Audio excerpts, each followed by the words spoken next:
Coming up on the panel, Yahoo introduces the Cultural Asset Index. We'll explain what that means. Major League Baseball finally gets to opening day. We'll break down the MLB Network's top 100 players in the game right now. And Tiger is back at Augusta. That's next. And welcome to the latest edition of the panel, where we discuss what's hot, what's not, and the latest trends in the memorabilia market space. I'm Bram Weinstein with our panel of experts, David Kohler from sunny Mexico, president of SCP Auctions, Jesse Craig, director of business development, PWCC Marketplace, and Nick Sapero, Collectables vice president of acquisitions and consignments. All right, let's get into topic one here, where Yahoo has launched what they're calling a cultural asset index, which is going to monitor and disseminate information about all sorts of cultural assets. That could be luxury goods, that could be the Declaration of Independence if you were to own that, and of course, that would be items in our wheelhouse in the collectible market space. I guess if information is king, this is good news. So David, what is your take on Yahoo disseminating information about the collectible marketplace? I mean, it's incredible. I mean, this is what you look for. I mean, Yahoo putting this index out, everybody paying attention to this. It puts us another 10,000 lights on the sports collectible business. And I mean, it's so desirable. This is what we're looking for. More people, the market's so great. And now there's an index that people can track with other collectibles, obviously, you know, comic books and things like that. But here we go. Another thing that's going to put more people looking to get into the collectible business, building their collections, do all the things that they do. It's fantastic. Jesse, what do you think here? This is an interesting kind of advent of information that is out there now that I don't think was readily available. So what do you make of what Yahoo's doing here? Yeah, well, they're doing collectibles as a whole. So, we actually as a company created the PWCC 500 index about 3 years ago.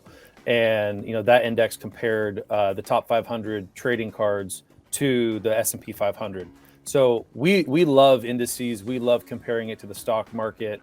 And if Yahoo is able to gather all this information and put it into, one report for collectibles as a whole, I think it's fantastic. It's what investors need.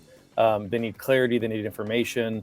And that's what these indices do. They give you a guide and data that you need to make educated decisions. All right, Nick, I want to get you to weigh in on this. Obviously, one of the directives of Collectable itself is to help educate people who are either getting into this and wanting to be part of ownership of major items, but they're doing it in a fractional way.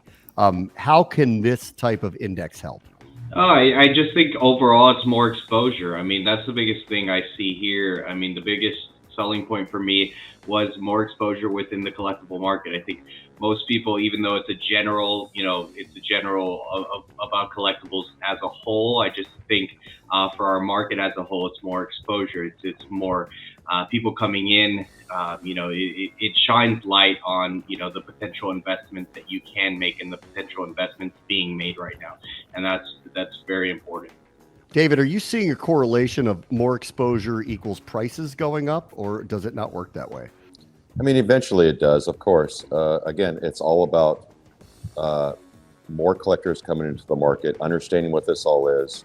And a lot of financial people are going to look at this, right? I mean, they're big bucks, people building great collections and trying to figure this all out. And when you have this index with Yahoo behind it, people are going to pay attention and say, hey, maybe I should be doing this. They already love sports. Maybe I should put some bucks into these assets. And yeah, I mean, it's fantastic. All right, let's get into topic number two, which is the baseball season is finally here. It has been delayed a little bit because of the long lockout that stretched from the winter till a few weeks ago. They will be having opening days. Opening day is finally here, and the MLB Network has put out their list of the top 100 players right now in the game. Shohei Ohtani, Mike Trout, Fernando Tatis Jr., Juan Soto, Bryce Harper, the top 5.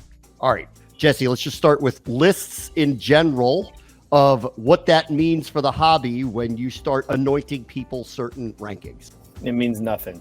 I mean, these guys need to get on the field and they need to perform. That's really what it is. Like, everybody's going to speculate preseason. It happens every single year for every sport. So people are dumping money into whatever baseball player they think is going to be the best. There's guys that, look at Acuna, they've got him 10th on the list. He was 7th at the beginning of last year. He was hurt the majority of last year. So, I think some guys think, oh, well, he's 10th on the list. He should probably be top 5. I'm going to dump some money into Acuna. And then there's guys that are doing the opposite with Shohei Ohtani. He's number one on the list. He's a reigning AL MVP. Can he do it consistently? We've talked about that a lot on this show, is how consistency really carries value for your trading cards. So there's a lot yet to be seen. It's a brand new season.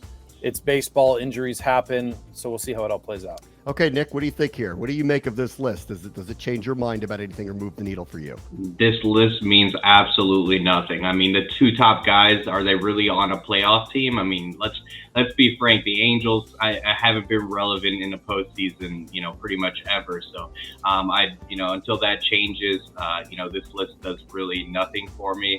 I think, definitely guys on the top 10, definitely some of those guys definitely deserve to be there, but I definitely wouldn't put Ohtani at number one. Okay, David, what do you think? Do you have any dissenting point of view that a list by the MLB Network would matter here? I don't think people are going to pay attention to that too much.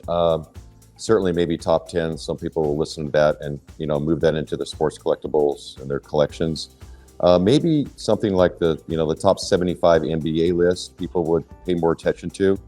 Those people already done their careers, right? Most of them have. And so that history is already there. There's no risk of them, getting hurt and they're out of the game in 5 years. So I think those lists probably have more importance than some of these others of the, these players that are playing the game right now. All right, season's here. You want to hot take this for a moment here, Nick? You want to give me a breakout performer you expect in 2022? Man, you're putting me on the spot here. Breakout performer. I mean, I'm going to go more cliche with it. I'm going to go, it's going to be Freddie Freeman again. He's Mr. Consistency, and I just feel like, he's on an even better team now. So, he's going to get more limelight there and probably bring LA to glory. Yeah, greatest team ever. All right, Jesse, you want to hot take something here? You got a breakout thing for you for the Major League Baseball season? How about new team, new outlook, Carlos Correa? Oh, all right, Carlos Correa moving on from the Astros. All right, David, you got one? Who's your breakout performer for the season this year? I don't really have one. I mean, Ohtani. I love him just because obviously he's playing two positions, right? Or he's hitting, throwing the ball, doing his everything. Is obviously I think he's number one on the list. We'll see how that all goes, but he's a special player, and hopefully he's in the game for a long time. Obviously, I think it's great for the game of baseball. All right, let's get to topic number 3, blast from the past here. Tiger Woods has been through just about everything you possibly could through the course of a career, and this particular comeback, if it does come to fruition, at the time that we're taping this, it appears as if that he is going to actually play in the Masters when they tee off on Thursday morning. And after all of the issues, some self-made, some of course physical, and most recently a devastating car accident that certainly threatened his ability to ever play competitive golf again, this is nothing short of amazing that he's about to tee up and play in Augusta and try to win another major championship. So Nick, let me start with you here. From the hobby perspective, Tiger Woods competing well would mean what? I think it would do wonders for the golf market. I mean, Tiger Woods, in much respect, is the golf market, especially the golf card market. So I think it would do wonders for the hobby. I think this story in general, just the overall story, I thought his last, Masters victory was the greatest comeback in sports history. And, he has the potential to top this with this story. So I think it's going to do wonders. I think everybody's going to be watching starting Thursday. So it's just going to be a spectacle. I love golf, and I'm very bullish on golf. And I think Tiger is the backbone to golf. And maybe nobody has moved the needle in their sport respectively more than Tiger Woods. This is an amazing story if he were to play, David. What does this mean to you if he does actually go through with this and actually play well?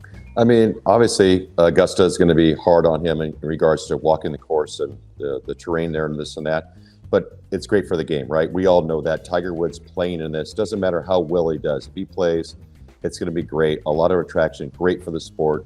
I mean, a year ago, there was a good chance he was not going to be playing this game, right? We all know that. So he's back playing. It's great for the game, period. And that will transfer into the collectible market, as we all know. Jesse, you had the fist pump going. You'll probably be wearing your Sunday red. Sure. What do you got for Tiger making a comeback here? Well, the first thing I do know is my productivity on Thursday and Friday at work will be minimal. And if Tiger makes the cut, my father productivity on the weekend will be just as bad. So look, I'm huge golf junkie. Tiger playing in these events changes everything. It changes the viewership. I mean, the PNC championship that he played in with his son Charlie back in December had higher rankings than the British Open. Now, granted, the British Open's played at early in the morning in America, but that still shows you the Tiger effect of him stepping just on the course in general. So I'm crazy excited.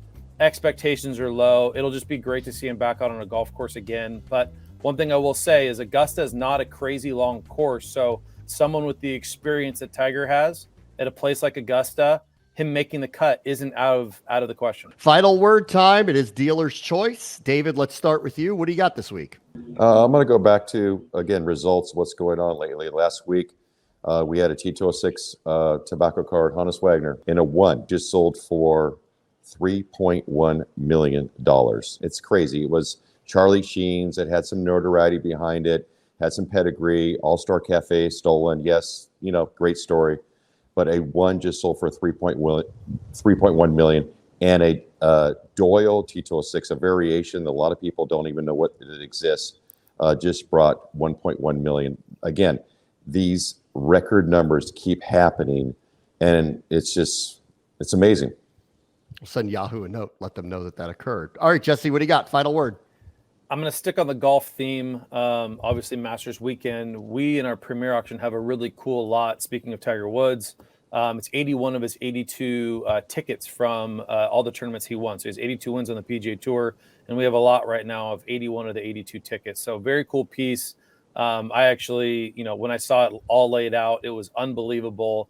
Takes a lot of time and energy to go find all those and get them in someone's possession. So in the spirit of Masters Week, go check it out. All right, Nick, final word. What do you got this week? I'm going to stay on the ticket front. There's a lot of controversy right now on Instagram whether tickets are collectible, and yes, they are collectible. It's not.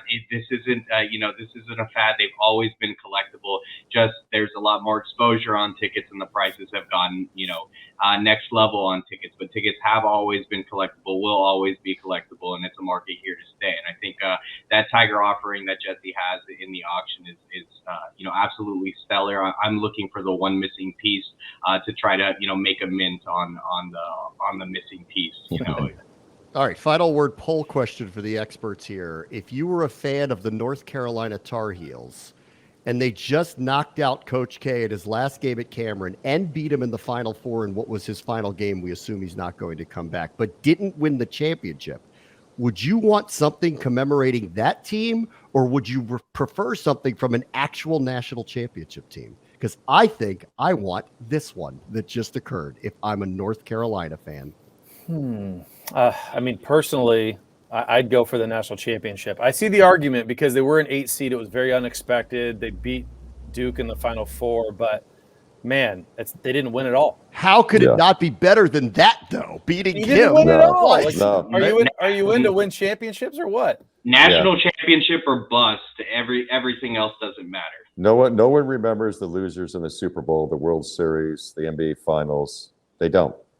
When they raise the banner with the K with an X through it up in Chapel Hill next year, you'll remember what happened. All right, that'll do it for this edition of the panel. For our experts, David Kohler, Jesse Craig, Nick Sapero, I'm Bram Weinstein. See you next time.